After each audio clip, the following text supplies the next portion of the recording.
SI অফিসে শিক্ষকদের গণডেপুটেশন। আজ মঙ্গলবার কয়েক দফা দাবি নিয়ে একটি শিক্ষক সংগঠন চন্দ্রকোনা ১ চক্রের এসআইকে গণডেপুটেশন দিলেন। তার আগে প্রতীকী বিক্ষোভ করেন। চন্দ্রকোনা ১ আঞ্চলিক কমিটি এবিপিটিএ পশ্চিম মেদিনীপুরের পক্ষ থেকে এই গণডেপুটেশন ও বিক্ষোভের আয়োজন করা হয়। আপনারা দেখছেন সত্যের সন্ধানে নিরপেক্ষই লক্ষ্য। সব ধরনের খবরের আপডেট পাওয়ার জন্য ইউটিউব চ্যানেলটি সাবস্ক্রাইব করুন, ফেসবুক পেজটি ফলো করুন, লাইক কমেন্ট শেয়ার করতে ভুলবেন না। নিখিলবঙ্গ প্রাথমিক শিক্ষক সমিতি জিন্দাবাদ। শিক্ষা ও শিক্ষকের স্বার্থে এবিপিটিএ লড়ছে, লড়বে। ইনকিলাব জিন্দাবাদ। শিক্ষা ও শিক্ষকের স্বার্থে লড়ছে, লড়বে। ছাত্রদের শিক্ষার স্বার্থে এবিপিটিএ লড়ছে, লড়বে। ইনকিলাব জিন্দাবাদ। শিক্ষায় গৈরিকীকরণ মানছে না, মানবো না। শিক্ষায় বিজ্ঞানসম্মত করতে হবে।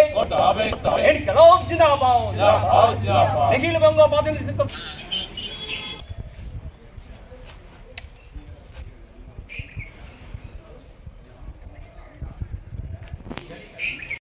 শিক্ষক সমিতি এবিপিটিএ জিন্দাবাদ। ওয়ান চক্রের পক্ষ থেকে জেলা পরিদর্শক মহাশয়ের কাছে আমরা ডেপুটেশন দিচ্ছি।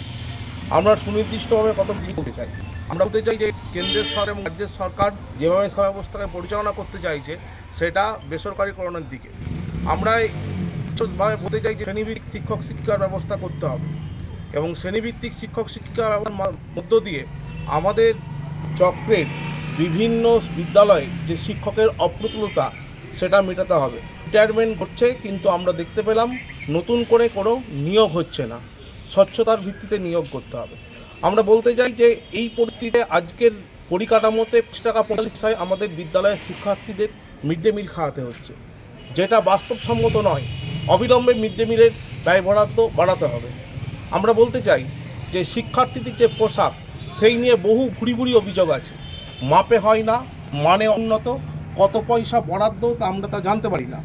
আমরা বলতে চাই নির্দিষ্টভাবে আগেই পদ্ধতিতে বিদ্যালয়ের পোশাক বিতরণ করা হতো। শিক্ষক শিক্ষার্থী অভিভাবক এবং এই ঐক্যের মধ্যে দিয়ে তাদের মাপ তাদের মান এই নির্ধারণ হতো। এই ব্যবস্থা আবার ফিরিয়ে আনতে হবে।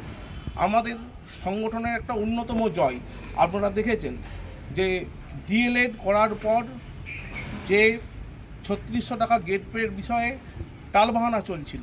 আমরা আমাদের সংগঠনের পক্ষ থেকে আমাদের যে অধিকার যে নির্দিষ্টভাবে ডিএলএড সে যেদিন থেকে পাস করলো সেই দিন থেকেই তার গেট পের যে পরিবর্তন সেটা আমরা কেসের মাধ্যমে আদায় করেছি। আমরা শিক্ষক শিক্ষিকাদের স্বার্থে একমাত্র ইউপিটিএ লড়াই করে। আমাদের সংসদ বিভিন্নভাবে এই বিষয়ে টালবাহানা করছে। আমাদের এই বিষয়ে পরবর্তীকালে আবার কেসে যেতে হবে।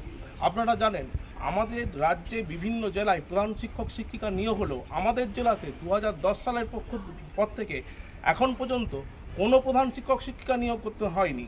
আমরা বলতে চাই যে অবিলম্বে স্বচ্ছতার ভিত্তিতে নির্দিষ্ট যা আইন আছে তার ভিত্তিতে প্রধান শিক্ষক শিক্ষিকা নিয়োগ করতে হবে। শিক্ষক শিক্ষিকাদের ছুটির বিষয়ে যে টালবাহানা সেই টালবাহানা কমাতে হবে এবং সর্বাঙ্গীনভাবে আপনারা জানেন যে প্রাক প্রাথমিক একটি শ্রেণী আছে কিন্তু তার নির্দিষ্ট কোনো পুস্তক নেই। আজকে যখন সরকারি বিদ্যালয় একভাবে চলছে, বেসরকারি বিদ্যালয় আরেকভাবে চলছে, আমরা চাই বিজ্ঞানসম্মত পদ্ধতিতে পাঠ্যক্রম চালু করে মূল্যায়ন ব্যবস্থা বিজ্ঞানসম্মত ভিত্তিতে হোক। আমরা এই দাবিগুলোকে নিয়েই আজকে আমাদের অবর বিদ্যালয় পরিদর্শক মহাশয়ের কাছে ডেপুটেশন দিচ্ছি। আপনার নাম? আমার নাম দেবাশিস ঘোড়ই। আমি নিখিলবঙ্গ প্রাথমিক শিক্ষক সমিতির পশ্চিম বলবো আমরা এবং জুতো সাইজগুলো আর এটা মেল করে পাঠিয়ে দেবো।